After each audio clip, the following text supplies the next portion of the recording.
Telangana IT మినిస్టర్గా శ్రీధర్ బాబు బాధ్యతలు స్వీకరించారు. సచివాలయంలోని తన ఛాంబర్లో ప్రత్యేక పూజలు నిర్వహించిన తర్వాత ఐటీ మంత్రిగా పదవీ బాధ్యతలు చేపట్టారు.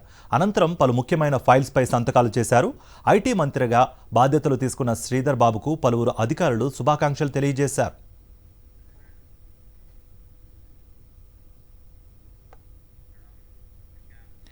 కాంగ్రెస్ ప్రభుత్వం ఇప్పుడే ప్రారంభమైందని, రైతు పెట్టుబడి సాయం త్వరలోనే అందిస్తామన్నారు మంత్రి పొన్నం ప్రభాకర్. ప్రభుత్వం ఏర్పడి కనీసం వారం కూడా గడవకముందే పథకాలు అమలవడం లేదని ప్రతిపక్షాలు మాట్లాడడం సరికాదన్నారు.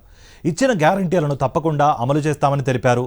పార్లమెంటుపై జరిగిన దాడి బీజేపీ ప్రభుత్వ వైఫల్యమేనని, దానిపై ప్రధాని మోదీ సమాధానం చెప్పాలన్నారు పొన్నం ప్రభాకర్. పరగబడుతుందని కాదు, అట్లా మాట్లాడుతుంటే వాళ్ళ అవగాహన శక్తి, ప్రజాస్వామ్యం మీద విశ్వాసము, 10 సంవత్సరాలు పరిపాలిస్తే వాళ్ళకు ఉన్నటువంటి రాజకీయ నీతి ప్రజలకు చెప్పే ప్రయత్నం తప్ప ఇదంతా ప్రజాస్వామ్యమే కదా. ప్రజాస్వామ్యంలో ప్రజల దగ్గరికే చెప్పాలి కదా. వాళ్ళు అట్లా మాట్లాడుతున్నారు, ప్రజలు గమనించారు అని చెప్తాను. ఈసారి కాంగ్రెస్ని ముట్టుకుంటే మాడి మసి చేస్తారు. నేను చెప్తున్నా, అప్పులు ఉండడం అనేటువంటిది ప్రజల ముందు చెప్పే బాధ్యత. అప్పులకు మేము ఇచ్చిన హామీలకు అమలుకు సంబంధం లేదు. అప్పులు ఉన్నాయని చెప్పి మేము ఇచ్చిన హామీలు ఇవాళ మహిళలకు బస్సు ప్రయాణం అవుతుందా?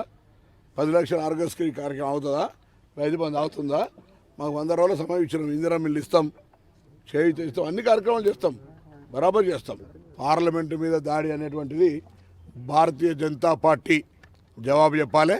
ఇది పూర్తిగా నేను ఒక మాజీ పార్లమెంటు సభ్యుడిగా చెప్తాను, పార్లమెంటు వ్యవహారాల మంత్రి రాజీనామా చేయాలి. దీని మీద ప్రధానమంత్రి గారు పార్లమెంట్లో ప్రకటించాలి. ఇది ఎవరి అసమర్థత, ఎవరి మీద చర్యలు తీసుకుంటారు. ఈరోజు పార్లమెంట్లో రక్షణ లేనప్పుడు ఆనాడు జరిగిందంటే, ఆనాడు దాడి జరిగింది అంటే, ఆనాడు పార్లమెంట్ ఇంత సేఫ్టీ లేదు, అంత పెద్ద రక్షణ కవచాలు లేవు.